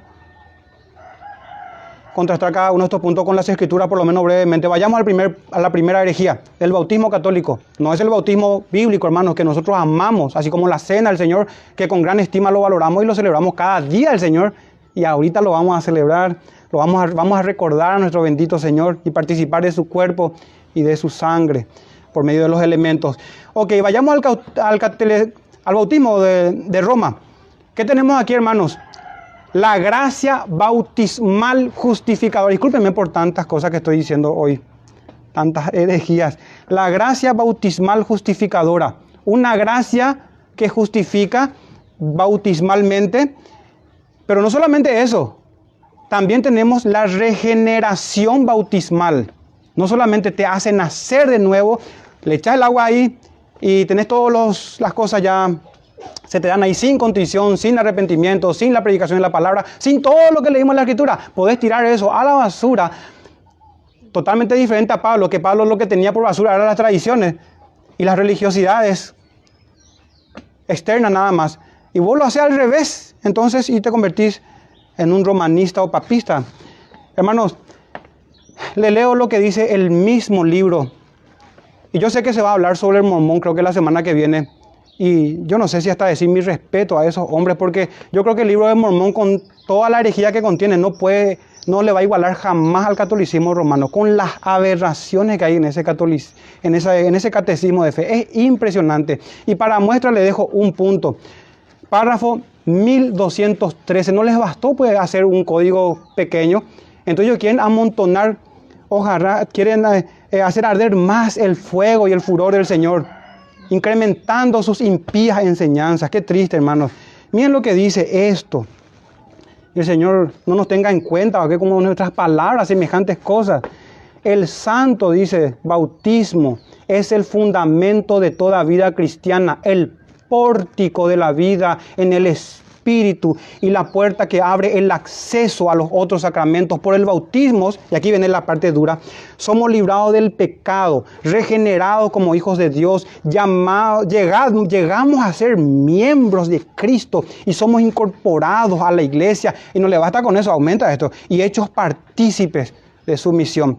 Párrafo 1213. Pero ¿qué dice la palabra, hermanos? Que esto es una obra del Espíritu Santo solamente. El Espíritu Santo es quien crea una nueva vida en una persona pecaminosa, acto por el cual la persona se arrepiente y llega a ser cristiano, llega a creer en Cristo. Miremos rápidamente, voy a leer rápido los textos, hermanos, para avanzar. Vamos a ver que esto que el catolicismo atribuye a su ceremonia religiosa es según, no por la voluntad de los hombres, sino por voluntad de Dios. Juan 1, 12 al 13, más a todos los que le recibieron, los que creen en su nombre, les dio potestad de ser hechos hijos de Dios, los cuales pasan a las aguas del bautismo de la iglesia, no, los cuales no son engendrados de sangre, ni de voluntad de carne, ni de voluntad de varón, sino de Dios. No podemos, hermanos, por meras ceremonias religiosas, encajonar, como si fuese que se pudiese hacer eso, encajonar al Señor, a que Él dispense su gracia según lo que los hombres establecen. No, aquí es, hermano, por voluntad de Dios. Y no va a encontrar ninguno de estos 7 sacramentos que están aquí. Es una obra, hermano, del Espíritu Santo. Tito 3:4 en adelante.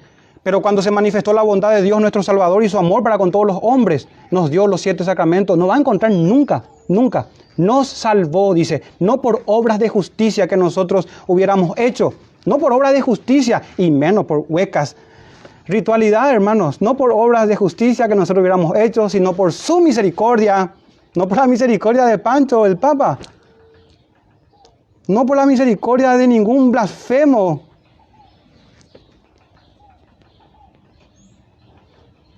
sino por su misericordia, por el lavamiento de la regeneración y por la renovación del Espíritu o en el Espíritu Santo, la cual derramó en nosotros abundantemente por Jesucristo, nuestro Salvador. Y yo agrego solo, no hay más mediación. Algunos quieren establecer otros mediadores, no entre Dios y los hombres. Hay que atender bien, hermanos.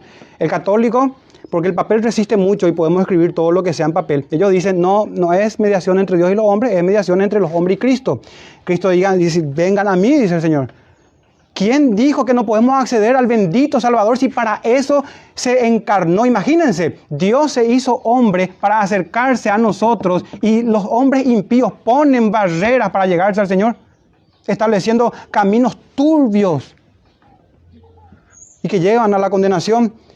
Y ahí en Tito, hermano, veamos que es una obra del Espíritu Santo. Y en el versículo 6, Tito 3:6, continúo leyendo, dice, el cual derramó en nosotros abundantemente por Jesucristo nuestro Señor. Y el versículo 7, para que justificados por su gracia, no justificados por su gracia más, montón de cosas, justificados por su gracia, y no hay nada, gracia sola, como ya vimos anteriormente que no se puede mezclar, viniésemos a ser herederos conforme a la esperanza de la vida eterna. Entonces vemos que es una obra del Espíritu Santo. Vimos antes que es una obra según la voluntad de Dios, no según la voluntad de la carne ni de varón, no según la sangre ni nada de eso. Ahora vemos también que es una obra necesaria. No es que el bautismo católico es necesario. Lo que es necesario es nacer de nuevo. Juan 3:3 respondió Jesús y le dijo, de cierto te digo que el que no naciere de nuevo no puede ver el reino de Dios. Y no se nace de nuevo por ceremonias, ni por obras que nosotros hagamos, sino por su misericordia. Y Juan 3:15 dice el Señor, de cierto te digo, dice nuevamente, que el que no naciere de agua y del Espíritu no puede entrar en el reino de Dios. Habíamos visto en Tito cómo se habla, hermanos, de que fuimos lavados por el Espíritu Santo en la regeneración. Y es lo mismo que enseñó aquí el Señor. Porque si Nicodemo, quien está hablando con el Señor aquí, entendiese como los católicos, decía, claro, acá Jesús habla del lavamiento de Juan el Bautista, de una ceremonia. No. Eres maestro de Israel y no entiendes esto, le dijo. ¿A qué se refería, hermano? Al Antiguo Testamento, a la palabra que ya estaba escrita, que el Señor dijo, vayan y escudriñen la palabra. Y le leo brevemente dos textos del Antiguo Testamento. Ezequiel 36:25 en adelante. Esparciré sobre vosotros agua limpia. Ni de por si acaso anclen con el sacramento del bautismo del catolicismo romano que se inventó hace poco, en esta mutación de la fe bíblica. Esparciré sobre vosotros, dice el profeta Ezequiel, o el Señor por medio del profeta Ezequiel, esparciré sobre vosotros agua limpia y seréis limpiados de todas vuestras inmundicias, de todos vuestros ídolos, de los cuales ellos tienen en abundancia. De todos vuestros ídolos os limpiaré, os daré corazón nuevo y pondré espíritu nuevo dentro de vosotros. Y quitaré de vuestra carne el corazón de piedra y os daré un corazón nuevo y pondré dentro de vosotros mi espíritu, el Espíritu Santo, y haré que andéis en mis estatutos y guardéis mis preceptos y los pongáis por obra. Es la misma enseñanza de Pablo. Pablo hablaba conforme a las Escrituras, siempre. El Señor Dios Todopoderoso, el Espíritu Santo, no se contradice. Nos salvó para que andemos y guardemos sus preceptos, pero no vamos a ser salvos por nuestras obras que aún tienen pecado, hermano. Eso es destruir el Evangelio y destruir la obra del Señor Jesucristo. Y finalmente también les daré un corazón nuevo, dicen Jeremías. Pero miren lo que aquí agrega Jeremías. Les daré un corazón y un camino para que me teman perpetuamente. Pero qué temor hay, hermanos, lastimosamente, no solamente en el pueblo católico, sino en todo aquel que no ha nacido de nuevo, que no teme al Señor, que no teme a Dios mismo. Para que tenga bien, perdón, le leo de vuelta, para que me teman perpetuamente, para que tengan bien ellos y sus hijos después de ellos. Claro, acá se promete herencia en el pueblo escogido del Señor. Y haré con ellos pacto eterno, conforme al Evangelio eterno, hermanos, recuerden. Y haré con ellos pacto eterno que no me volveré atrás de hacerles bien. ¿Y cómo puede ser que la gracia, vamos a ver ahora en los otros sacramentos, se puede perder esta gracia que justifica, que te infunde una justicia? Recuerden que la justificación católica es una infusión que el Espíritu Santo hace en la persona para que tengan justicias propias ellos. Ellos no creen en la justicia de Cristo que es a nuestra cuenta. En fin, pero acá dice, hermanos, que no se volverá atrás de hacernos bien. Pondré mi temor en el corazón de ellos para que no se aparten de mí y me alegraré con ellos haciéndoles bien. Y continúa el texto, hermano. Entonces vemos que esto es una obra del Espíritu Santo. Es necesario nacer de nuevo, es conformar la voluntad del Padre.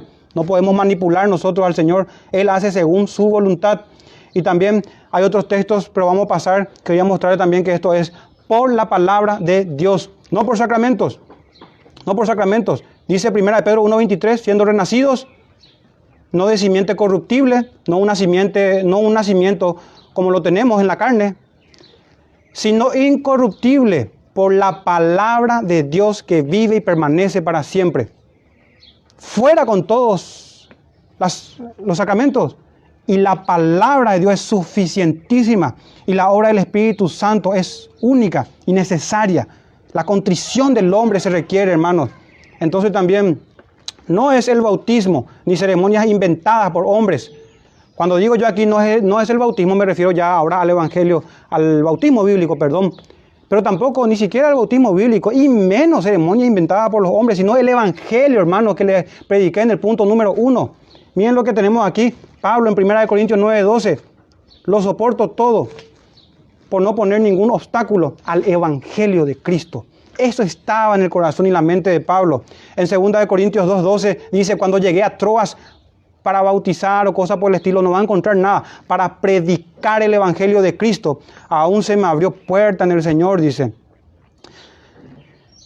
También en Hechos 28, versículo 30, dice Pablo, dice Lucas, y Pablo permaneció al final del libro de los Hechos. Miren esto, y Pablo permaneció 2 años enteros en una casa alquilada y recibía a todos los que a él venían, predicando el evangelio del reino y enseñando acerca del Señor Jesucristo, abiertamente y sin impedimento. No va a encontrar nada, hermanos, de todos estos sacramentos, sino que el medio por el cual somos salvos es la fe, por gracia, en Cristo. Y para eso, obviamente, tiene que estar la palabra predicada del Señor, que es lo que el Señor nos encomendó para que hagamos. Tengo más y más y más que abordar en este punto, pero voy a pasar, hermanos, a la confirmación. Nuevamente estos hermanos que ellos dicen, otra vez corresponde a una obra del Espíritu Santo y ellos lo hacen o lo limitan a una ceremonia. Sobre la confirmación, segundo sacramento.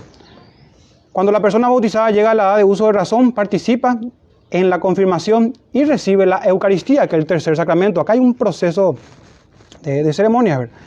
Estos dos sacramentos adicionales, qué linda palabra, adición, forman parte de su iniciación, porque te pagan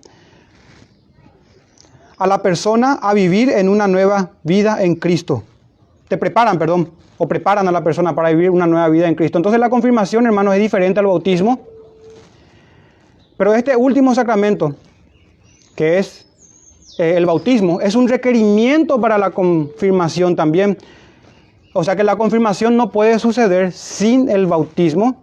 Y de hecho la palabra confirmación en sí misma, hermanos, ya nos da una idea de lo que sugiere.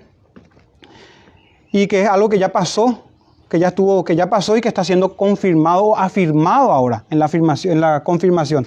Catecismo Católico, en el párrafo 1302, dice, de la celebración de este sacramento, se deduce que el efecto del sacramento de la confirmación, el efecto, es la efusión especial del Espíritu Santo. Imagínense, por esto, ahora van a tener ya un Pentecostés. Van a tener una segunda unción, si podemos decir eso. Es la efusión especial del Espíritu Santo como fue concedida en otro tiempo a los apóstoles el día de Pentecostés. En el 303 dice, por este hecho, la confirmación confiere al que participa crecimiento y profundidad a la gracia bautismal. Qué idea tan rara, ¿eh?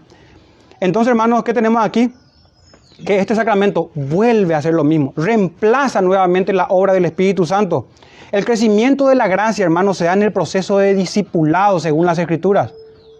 Se da según el discipulado. Y no es un acto de confirmación, es durante toda nuestra vida cristiana, durante nuestros peregrinares que somos confirmados, afianzados, y el Espíritu Santo nos ministra por medio también, hermanos, de la palabra. Y les muestro esto rápidamente para pasar al tercer sacramento. Y los dos últimos, hermanos, ya solamente mención para ir cerrando.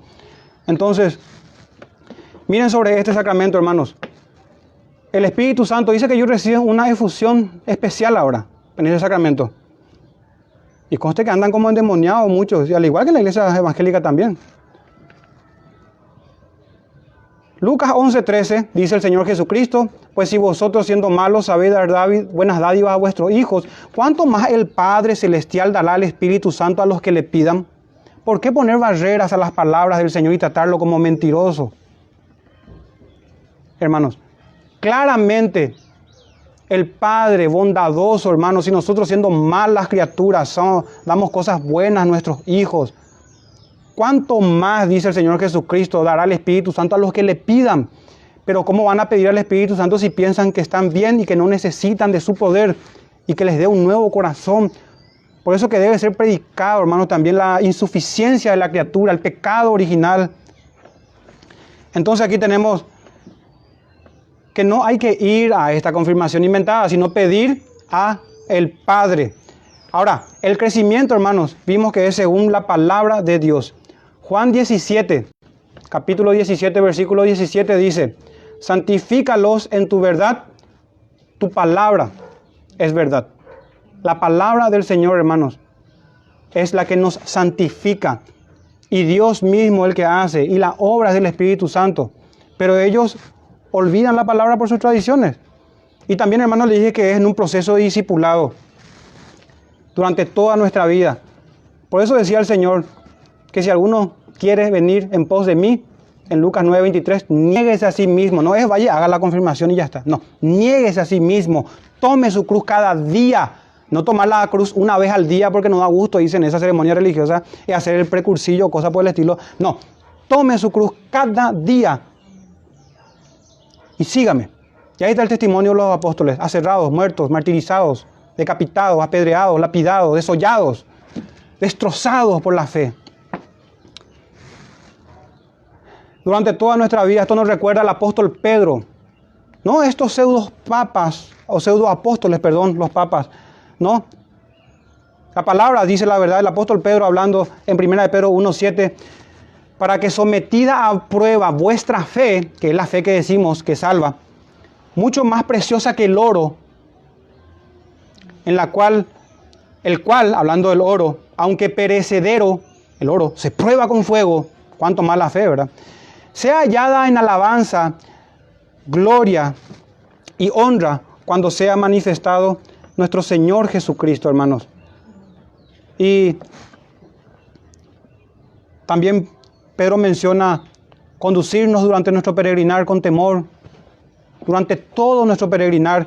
Entonces, hermanos, vimos el bautismo, vimos la confirmación, vimos que son una fe fingida más una obra religiosa. Ni siquiera es una fe bíblica más obras santas, que ya está mal de por sí. Ahora pasemos al tercer punto, la Eucaristía. ¿Qué tenemos aquí, hermanos? A un falso Cristo, a un falso Jesús. Se levantarán falsos cristos. Aquí tenemos a un falso Cristo, y eso lo tenemos al divinizar su naturaleza humana, hermanos, y hacer lo que se presente en cuantas galletas o panes o hostias haya por ahí, según las inclinaciones perversas de mentes extraviadas y cauterizadas. Entonces tenemos también aquí en esta Eucaristía, que ya vamos a aplicar, una insuficiencia de la obra de Cristo. Es un desprecio al sacrificio consumado en la cruz de nuestro bendito Señor. Y no va a ser tenido por poco, hermanos, delante de los ojos del Señor. Si así nos indignamos, criaturas pecadoras, ¿cuánto más, hermanos, se indignará el Señor por lo que están haciendo? Y pasa, hermanos, que en la doctrina de la Eucaristía, conocida también como cena, Santa Cena, en la misa se ofrece, en cada misa, en cada lugar que están haciendo, a Cristo mismo. Muchos católicos piensan que cuando participan de la hostia están haciendo una ceremonia nada más, o un memorial o algo por el estilo. Hermanos, y muchos no saben de la doctrina de la transustanciación, que si a un católico escucha, le recomiendo que averigüe sobre eso. La transustanciación, hermano, en donde el cuerpo de Cristo, la hostia, se convierte sustancial y esencialmente en el cuerpo de Cristo, y el vino se convierte en la sangre, a pesar de que las apariencias siguen iguales, hermanos. A la voz del sacerdote, quien es ordenado para eso en el sacramento de la ordenación, él puede transformar, cada vez que a él se le antoja ahí, a la hostia en el cuerpo de Cristo. Y así, hermanos, le leo una cita del pastor ya que se nos adelantó y está en la presencia del Señor, R.C. Sproul, en su libro Estamos Juntos en Verdad, que habla sobre el catolicismo y analiza las doctrinas católicas. Él dice: la perspectiva católica romana le atribuye la cualidad de omnipresencia al cuerpo de Cristo, Si la misa está siendo celebrada simultáneamente en Nueva York, Chicago y Los Ángeles, dice él, entonces, de acuerdo con la enseñanza católica romana, el cuerpo y la sangre de Jesús, las cuales son parte de su naturaleza humana, no de su naturaleza divina, están presentes en más de un lugar al mismo tiempo. Roma dice que esto ocurre ya que hay una comunicación poderosa entre la naturaleza divina de Cristo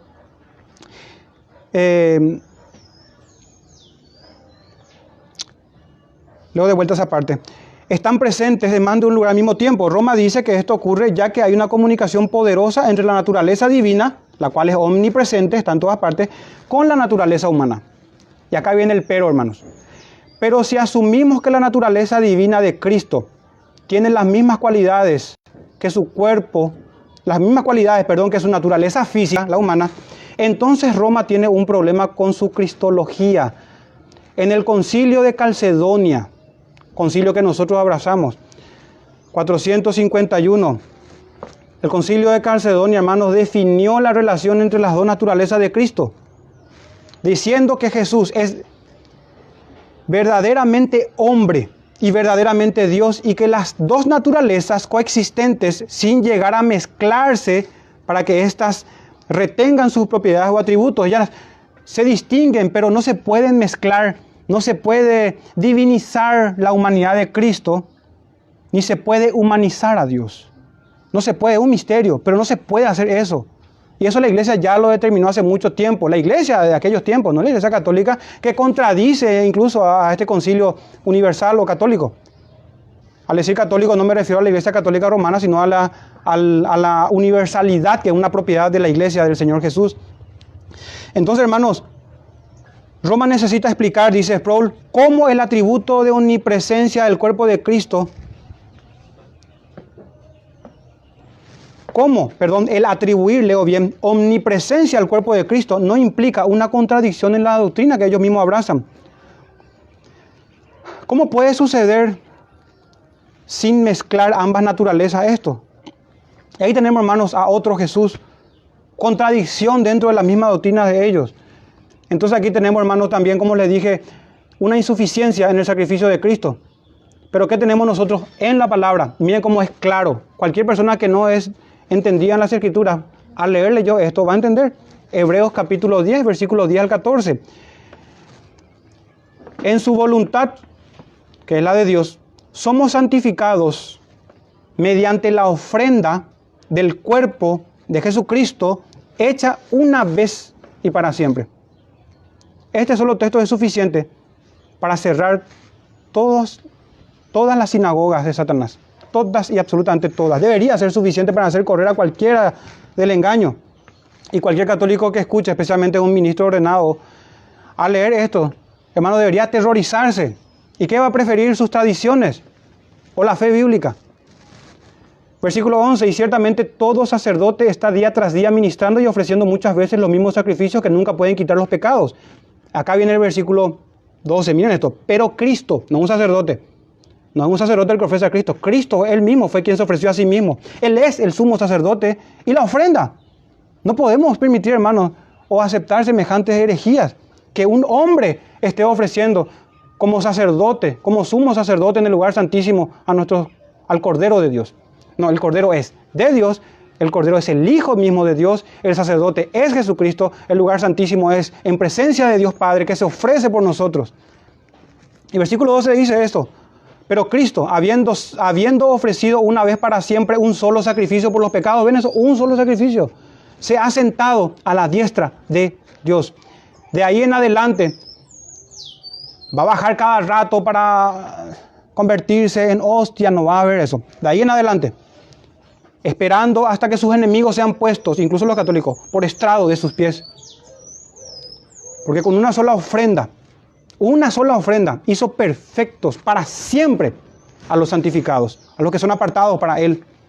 Él nos limpia de toda maldad. Aparte de eso, hermanos, al entender la teoría de la transustanciación o la doctrina, hay canibalismo y beber sangre. Imagínense, qué atroz.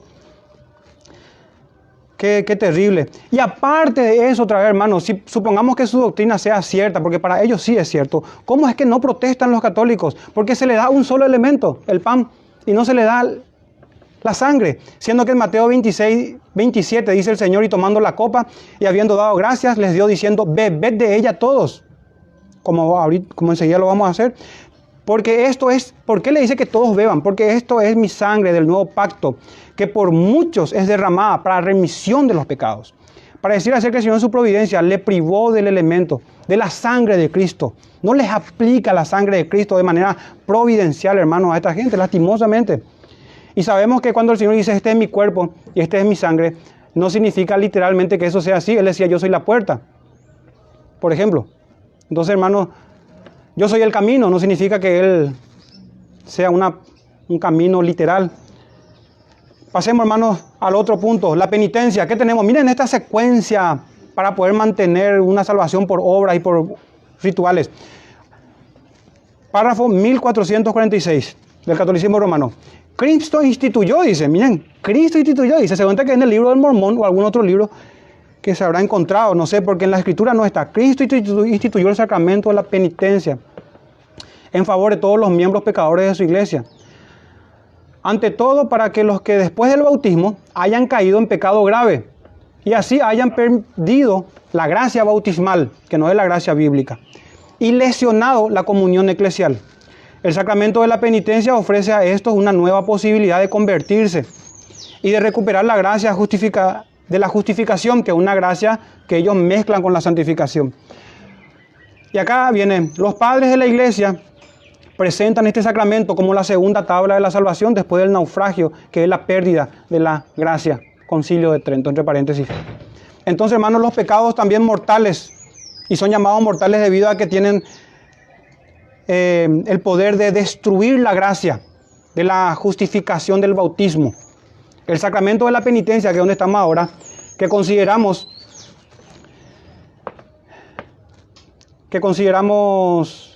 y sí, este sacramento de la penitencia, hermano, entonces tiene el propósito de resolver este problema. ¿Y saben cuál es la situación, hermano, aquí en este sacramento de la penitencia? Que tiene 3 dimensiones o elementos a tener en cuenta. El primero es la contrición. Ahí no tenemos mucho problema, porque debe haber contrición, dolor por haber pecado. La confesión, que ahí sí ya no estamos tanto de acuerdo, porque deben hacerlo al sacerdote, y el sacerdote debe decir, te absuelvo. Pero pasemos de largo eso. Y la satisfacción. Satisfacción. Y el problema más evidente está en esta tercera dimensión o elemento, hermano, que es la satisfacción. Entonces el sacerdote le dice, vaya y rece tanto Padre Nuestro, o tantas Ave María, o haga una procesión, o haga alguna obra de satisfacción. Y así, hermanos, pasamos a la extrema unción, al matrimonio y a la ordenación sacerdotal o el orden sacerdotal. Y voy a leer nada más las definiciones ya para ir concluyendo. En cuanto a la extrema unción o la unción de los enfermos, hermanos, su uso principal es como una última unción de gracia, ya cuando ya estaba yendo. Y aclaro que todo esto es para ir al purgatorio.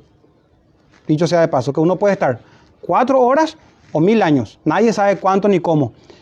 Pero debido a que no tienen suficiencia en la obra de Cristo y rechazan todo eso que vimos en el punto primero, que es el Evangelio de la gracia del Señor, entonces hay una cantidad de cosas que están viendo cómo solucionar por haber rechazado la sabiduría de la palabra de Dios. Y es muy triste, hermano. Y acá tenemos el último pataleo, la extrema unción. La última unción de gracia, dice, para fortalecer al penitente.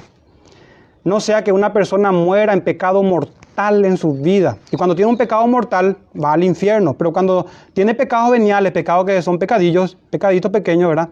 Pequeños pecados, entonces solamente van al purgatorio a quemarse bien. Y yo no digo esto ofendiendo a los feligreses católicos, porque lo que tengo en mente son a los sacerdotes, papas y demás, gente que es responsable de engañar al pueblo, a la gente.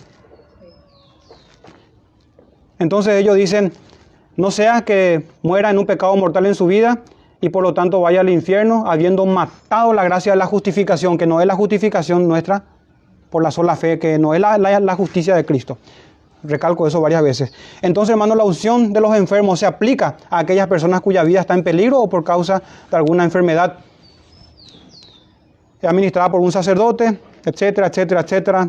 Y aquí, hermanos, cerramos estos sacramentos que son fundamentales para el Evangelio católico. Fundamentales. Luego tenemos también otros sacramentos, el matrimonio y la el orden sacerdotal. En cuanto al matrimonio, hermanos, el sacramento del matrimonio, así como el bautismo, que fue el que inició, hermanos, involucra también infusión de la gracia, dicen ellos. La gracia especial del matrimonio es dada por Dios para fortalecer la unión entre el hombre y la mujer. Por tanto, una boda no solamente es un rito externo que involucra promesas, sanciones, sino que es una gracia especial infundida a la pareja. Algo está pasando con esto porque el Señor nos está queriendo conceder gracia para los matrimonios. ¿Cuántas separaciones hay? Pero qué gracia que termina en desgracia, hermano. Es que es incoherente en todo punto, desde el punto de vista lógico, del sentido común y también escritural, ni de por si acaso, ¿verdad? Entonces dice que infunde una gracia a la pareja con el fin de que puedan lograr una unión real, una unión mística. Y de este concepto sacramentalista del catolicismo romano es que se cree muchas veces, y yo creía eso, ¿verdad?, de que la iglesia es la que casa. Pero no, hermanos. Las celebraciones que se hacen en las iglesias protestantes deberían, ¿verdad?, ser rogando al Señor y dando gracias, Señor, y pidiendo humildemente la bendición del Señor en el matrimonio, que es un tipo de Cristo y su iglesia. Pero eso está en el ámbito civil. El matrimonio no es exclusivo del cristianismo, sino que se instituyó en el principio, antes de que el pecado entre en el mundo, y es de carácter universal. Es carácter universal. Y el último sacramento que lo tengo aquí, en el orden que quise yo exponerlo, es la ordenación sacerdotal. En este sacramento, hermanos, los poderes especiales son dados a un sacerdote en esta ordenación. Ellos pueden por este sacramento absolver de los pecados también, conforme al sacramento de la penitencia. Y también tiene el poder de la consagración de los elementos, también en el otro sacramento que recuerden que era de la Eucaristía. Concluyamos, hermanos, ya. Habiendo visto, recuerden estos 3 puntos, el Evangelio bíblico, la mutabilidad de la Iglesia Católica con sus variaciones diversas y cómo está hoy en día con estos sacramentos. Y es lo que tenemos, hermanos, en un contraste del Evangelio bíblico y el Evangelio de Roma.